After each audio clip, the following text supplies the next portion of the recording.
everybody, and welcome to today's video. I want to talk to you about sugar. You know, sugar is one of those ingredients that it's a love-hate relationship that we have with, right? Sugar is everywhere and it is a problem for most of us, but it is as addicting as heroin is. So I think it's really important to try to get that sugar out of your diet as much as you can. So I want to talk first about how much sugar do we actually eat and drink every day, and how much is bad for us, right? How much do we eat for dinner? How much candy do your children eat? What about sodas, juices, processed foods, and junk foods in them? They have tons of sugar. The average American should eat no more than 10 teaspoons of sugar a day, which I think is probably quite a lot, but that includes all your fruit sugars as well. That's about 40 grams of sugar or 160 calories a day. Now, if we're including all our foods with natural sugars, complex sugars like fruits and vegetables, but we actually eat minimum 20 teaspoons or more a day, and most of it's from processed sugars. That's about 80 grams or more every day, or more than 600 calories a day, more than what we should be eating. It also comes up to about a half a cup a day.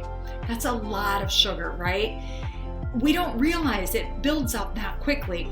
And when we're struggling with our weight and struggling with our adrenals and struggling with our brain function, and we wonder why, and it's simply because our food is hidden and laden with all these sugars.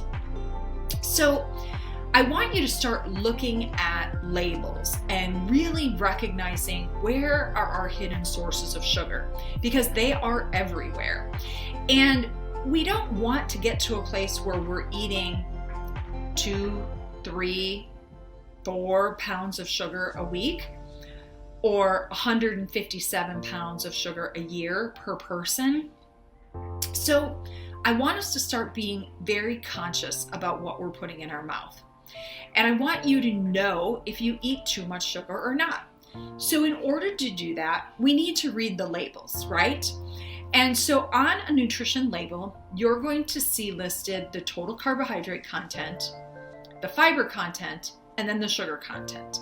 And for now, all I want you to do is focus on the sugar content. Now, sugar can be made up of a lot of different names and a lot of hidden sources. And so we'll talk about what they are so you know exactly where they're coming from in the ingredients. But for now, start with the nutrition labels and look at your sugars. You want it to have the least amount of sugar that it can, okay? So let's look at cereal, for instance, okay? 0.75 cups, so 3/4 of a cup of Captain Crunch contains 12 grams of sugar. So that is twice the amount of sugar that we need for the day. 24 grams or 6 teaspoons of sugar is a bad thing. So the rule of thumb is no more than 10 teaspoons or 40 grams of sugar a day when you're looking at that label.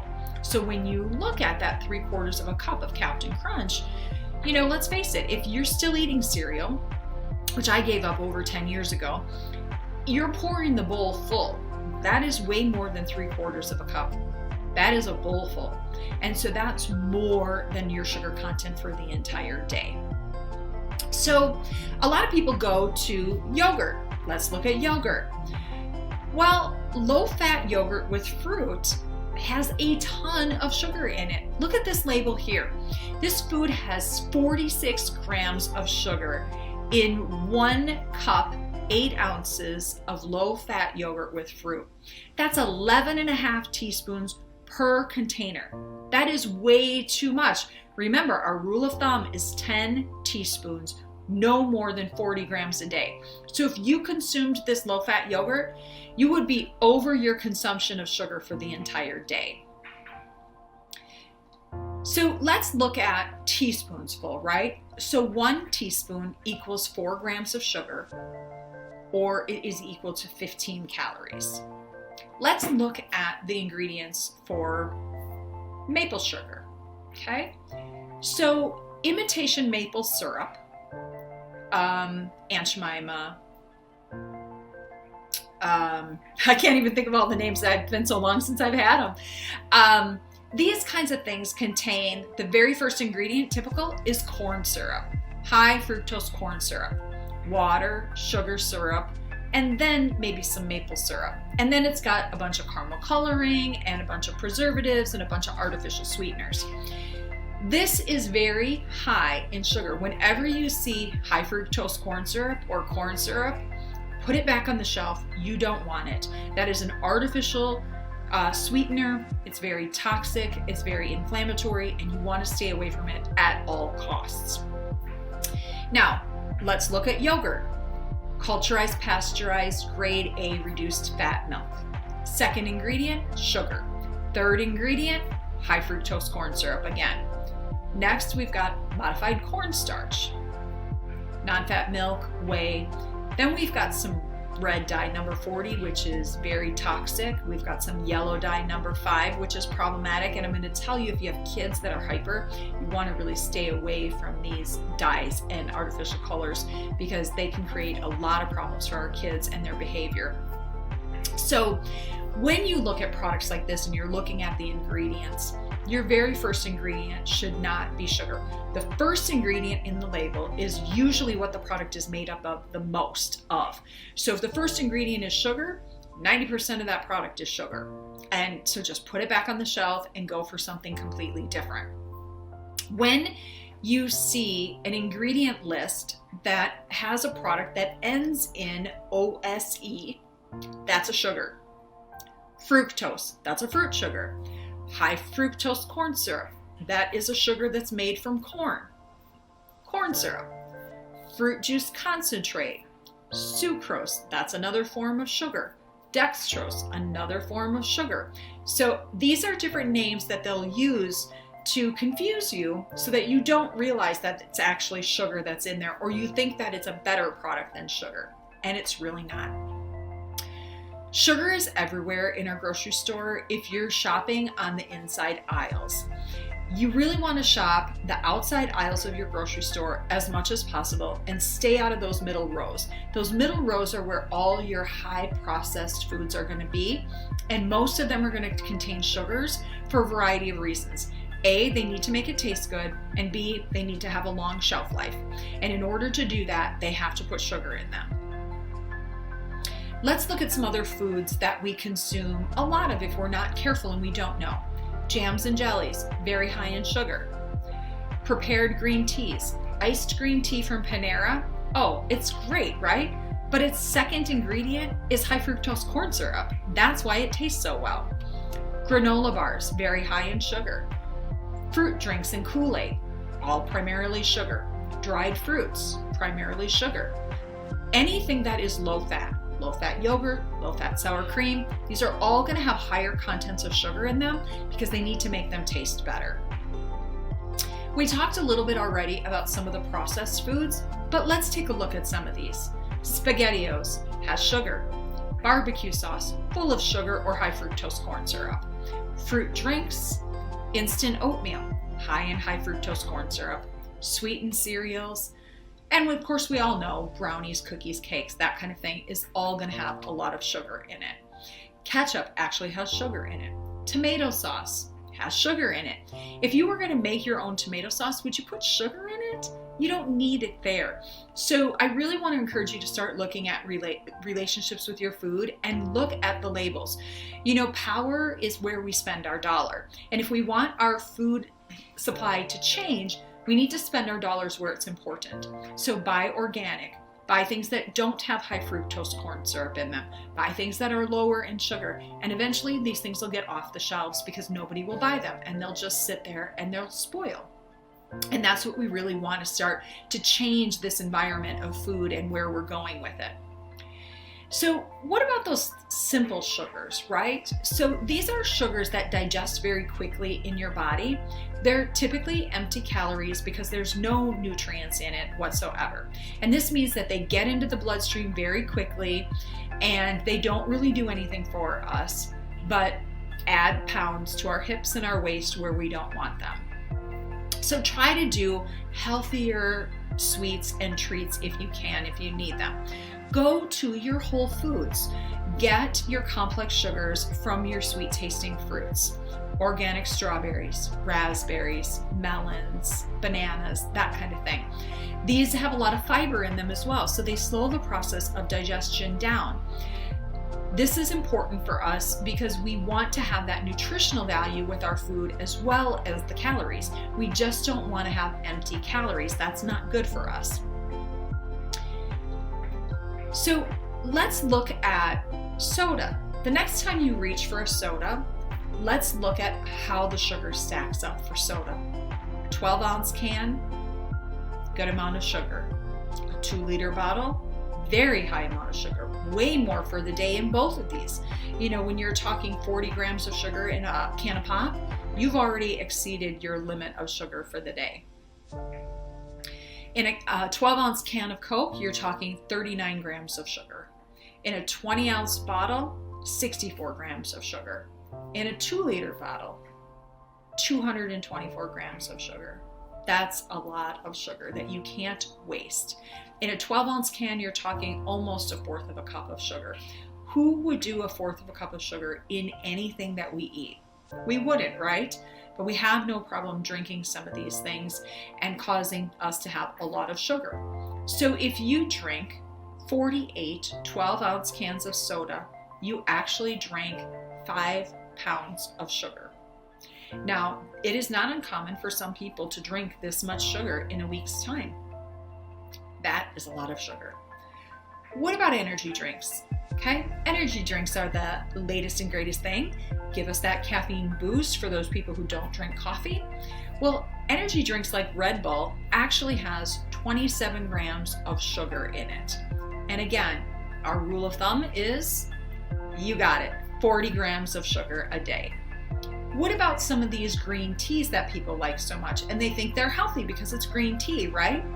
Well, a 20-ounce bottle of green tea contains 47 grams of sugar. Again, 40 grams a day, right? So you've already exceeded your limit of sugar simply in something that you drink. Now, what about orange juice? That's supposed to be good for us, right? It's got vitamin C in it, but it doesn't have any fiber because it's processed. And an 8-ounce glass of orange juice contains 24 grams of sugar. A 16-ounce bottle contains 48 grams of sugar. So we've already consumed half or more of our sugar intake for the day simply in something that we drank. What about our fruit drinks that we give our kids? The Capri Suns, they're supposed to be healthy, right? Well, a small 6.75 ounce pouch, 18 grams of sugar. And we wonder why our children are bouncing off the walls half the time and they can't sit still. Well, we're feeding them way too much sugar. Now, you really want to know the difference between your fruit juice and your fruit drinks and your fruit cocktails. So fruit punch and drinks or cocktails, they've added sugar. So notice they don't call themselves juice. They're drinks or cocktails. They've added to it more sugar than what you had. Fruit juice is 100% juice, but it still has a lot of sugar and it's missing the fiber. So read your labels for ingredients. And again, if sugar's the first listed ingredient, it's full of sugar. Now, what about milk? Well, I don't tell people to drink milk for a variety of reasons, but today we're just talking about the sugar component. An 8-ounce glass of milk contains 27 grams of sugar. Again, rule of thumb, you've got it, 40 grams. So we're already over half of our consumption for sugar for the day with one small glass of milk. What about water? It is the perfect beverage if it's clean and it's purified and mineralized. Spring water, it's great. No fat, no calories, and no sugar. And if it's spring, you're getting lots of trace minerals. So I don't want to beat the dead horse about yogurt, but again, let's look at Yoplait. 1 container, 27 grams of sugar, more than half your daily consumption again. Pop-Tarts, kids love them, right? 1 Pop-Tart, 17 grams of sugar. Children's cereal, Captain Crunch again. This is without added sugar or milk, which would even add more. So once we add the milk to it, we're pretty much doubling our Captain Crunch. So 3/4 of a cup, 12 grams. 1.5 cups, which is actually a full bowl, 24 grams. Add the milk to that, and you're probably looking at about 34 grams of sugar in your breakfast right there for the day, and you haven't even started the day. What about some healthier cereals like Cheerios? And they even have a gluten-free brand these days. Again, 1.5 cups, 1 gram of sugar, but this is without adding sugar or without adding milk. Granola bars, they're good for us. 13 grams of sugar or 3¼ teaspoons. It's just a little bit less than a Pop-Tart, and you're getting 1/4 of the amount of food there. Granola bars like Quaker, 1 bar, 7 grams of sugar. A low-fat bar, which is 1/2 cup, smaller portion, larger amount of sugar, 7 grams. Not much difference in calories, 100 grams in the regular bar, 90 grams in the low-fat bar. Of course, we wouldn't be able to talk about this without talking about candy, right? Skittles, 1 bag, 47 grams of sugar. What about Jell-O? 1/2 cup, 19 grams of sugar, and this is before we put the Cool Whip on and put the fruit in and maybe put milk on. Some people like that. So now we're significantly raising that sugar bar. Ketchup is one of my favorite things to look at. 4 grams of sugar in just 1 tablespoon of ketchup. And we're talking about the organic brand. So even though it doesn't have the high fructose corn syrup in it, it still has regular sugar in it. Kraft's barbecue sauce, 2 tablespoons, 13 grams of sugar. It's almost not worth putting these things on your food, right? And what about baked beans? 1 cup, 19 grams of sugar. So if we think beans are healthy, not in this form. Oranges, 3 grams of fiber, excellent source, but 1 navel orange has 23 grams of sugar. Unsweetened applesauce, great snack for the kids, right? 1 cup, 11 grams of sugar, but it has 3 grams of fiber, which is an excellent source of fiber for us. What about an apple? 1 cup of sliced apple has 11 grams of sugar, and 1 large apple has 23 grams of sugar. Now this does have fiber in it, so it slows down that process, and we can talk all about net carbs in another video because that's a completely different evaluation of sugar. How about bananas?